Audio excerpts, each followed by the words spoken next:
Dia ngomongnya uang. Oh, duit gimana? Untung berapa lu? Uang. Dan tiap ada orang ngedengar ngomong uang, telinganya tuh langsung rebing. Wah, yang menarik cuman ngomong uang. Berkelahi karena uang, berkeringat karena uang, habis waktu demi uang. Demi Allah, apa sih namanya uang? Uang cuman kertas pindah. Uang cuma kertas pindah. Kerja 1 bulan, kasih gaji. Berapa lama pegang uang itu? Enggak lama. Bawa ke rumah, Bu, nih gaji, udah pindah. Hanya untuk itu. Memang disembunyikan sebagian, ya. Tapi sampai ke pom bensin, full tank, keluar. Ban meletus, keluar. Ibu dapat uang, alhamdulillah.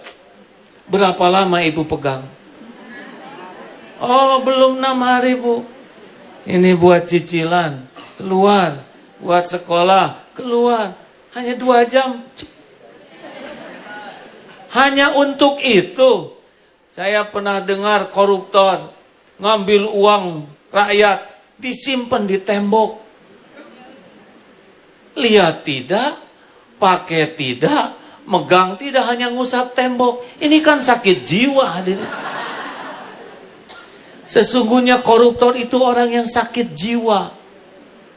Karena kalau pikirannya normal, dia tahu bahwa uang itu tidak ada apa-apanya.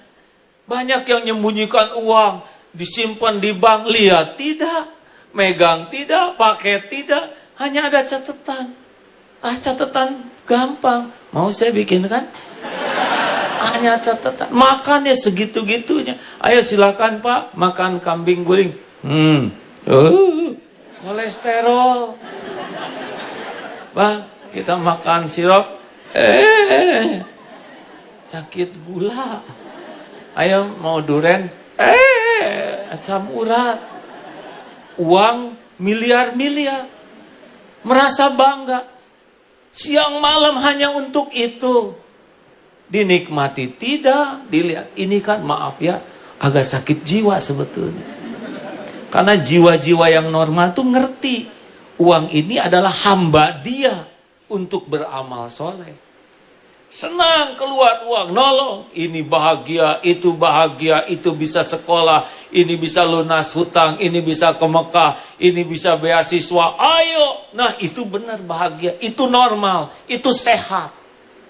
Tapi yang tidak sehat begitu saja. Sampai tua begitu. Mati, dibawa tidak?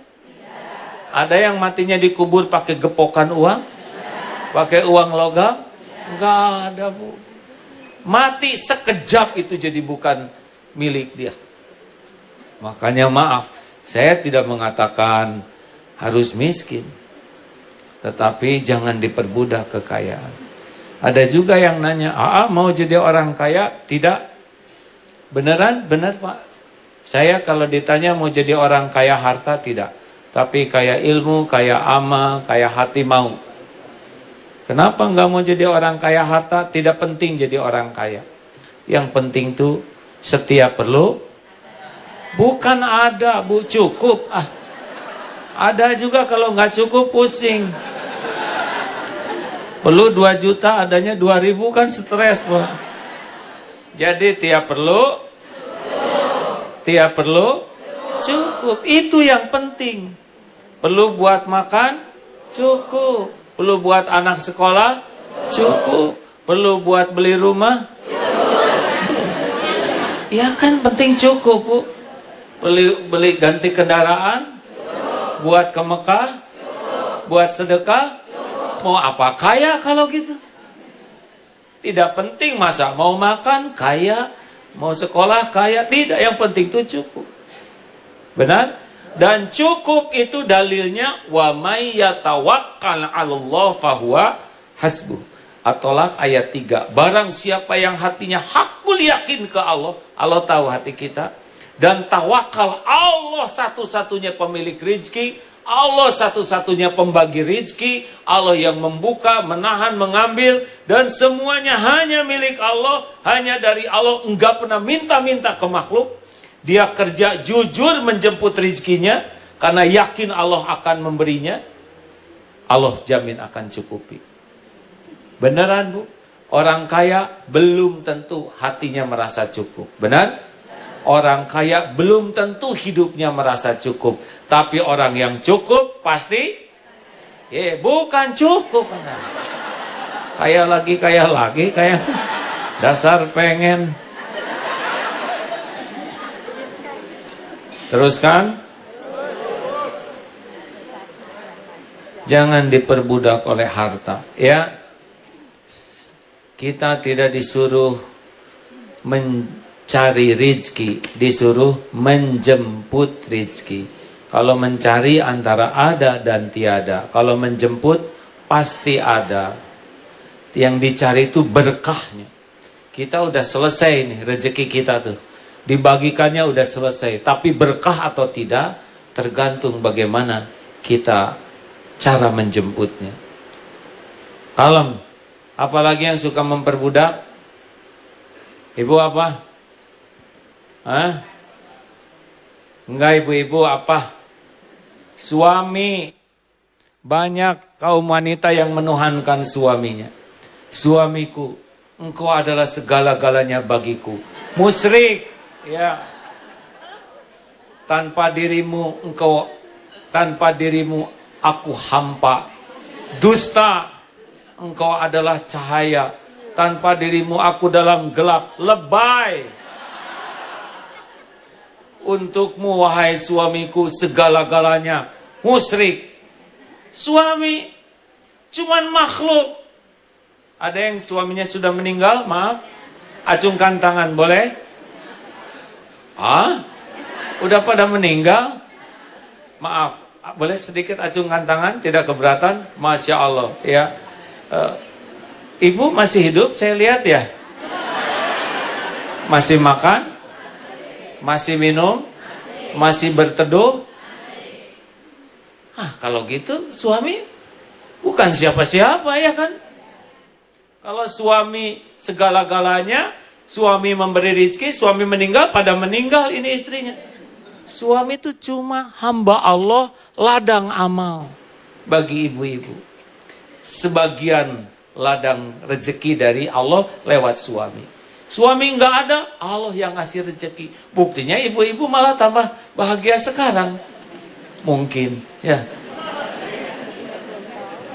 Bu, jangan terlalu cinta sama suami, ya. Saya bukan mengatakan perwakilan suami, tapi tauhid mengharuskan tidak boleh terlalu cinta. Kalau terlalu cinta, ibu akan kehilangan pahala. Masak demi suami, dandan demi suami. Karena saking takutnya hati suami tidak cinta, maka lakukan segalanya. Hati suami itu dibulak-balik oleh Allah, bukan oleh dandanan ibu, bukan oleh masakan ibu. Masak seenak apapun, Bu, kalau suami enek aja, lihat. Bener hadirin. Mau dandan stakar kebek, ya. Nih, ciri-ciri yang kurang ikhlas dalam berumah tangga itu pasti banyak sakit hati. Karena kalau sudah tauhid bagus, tidak akan sakit hati, Bu. Orang ikhlas tuh nggak punya sakit hati ke orang. Beneran. Nih ciri orang yang kurang ikhlas. Masak demi suami. Tahu-tahu suami pergi begitu saja. Pah, makan dulu. Nggak ada waktu, Bu.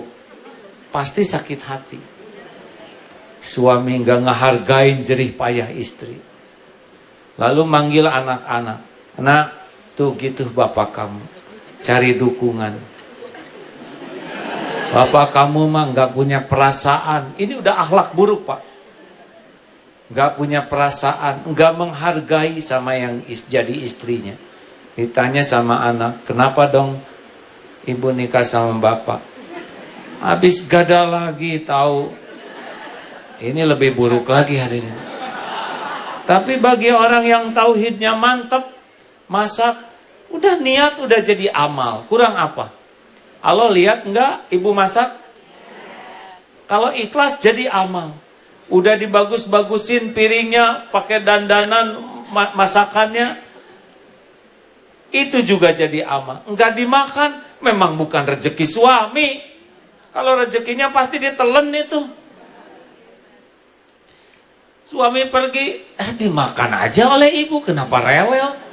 Jarang ibu masak didandanin gitu ya. Nah jelas. Bu, gimana suami nggak makan? Dia memang bukan rezekinya. Ini rezeki pahala sabar buat saya. Enteng bu, demi Allah, enteng hidup ini. Kalau tidak menuhankan makhluk. Tahu kenapa kita sering sakit hati? Karena Tuhan kita adalah penilaian orang. Ingin dihargai, ingin dihormati, ingin dipuji, ingin dikagumi, ingin diperlakukan spesial. Itu Tuhan kita itu adalah makhluk. Sehingga ngabdi saja demi penilaian orang. Kenapa banyak cicilan? Karena pengen dipuji. Padahal yang muji tidak pernah bantu bayar cicilannya. Ini masalah. Benar? Saya tidak niat menyinggung Pak, tenang saja. Ada yang menjadi tua tuh stres. Karena menuhankan penampilan. Ingin awet muda. Enggak mungkin bu. Ibu direndam pakai cairan apa gitu. Nikmati jadi tua tuh bu. Enggak usah tahan napas terus. Biasa saja. Karena ingin kelihatan langsing, tahan napas. Menderita. Ada orang yang diperbudak penilaian orang bu. Bukan tidak boleh berpenampilan bagus, tapi jangan diperbudak. Makin mahal, makin bagus, makin nyiksa. Oh iya bu. Coba yang sekarang stres, ini pasti yang selopnya mahal, bagus, dan belum lunas ya. Yang tenang ini, yang pakai sendal jepit kiri dua-duanya. Nah, bu, serius hadirin. Makanya maaf, ada yang diperbudak barang bu. Ada yang diperbudak penilaian orang. Nah, tauhid membebaskan kita dari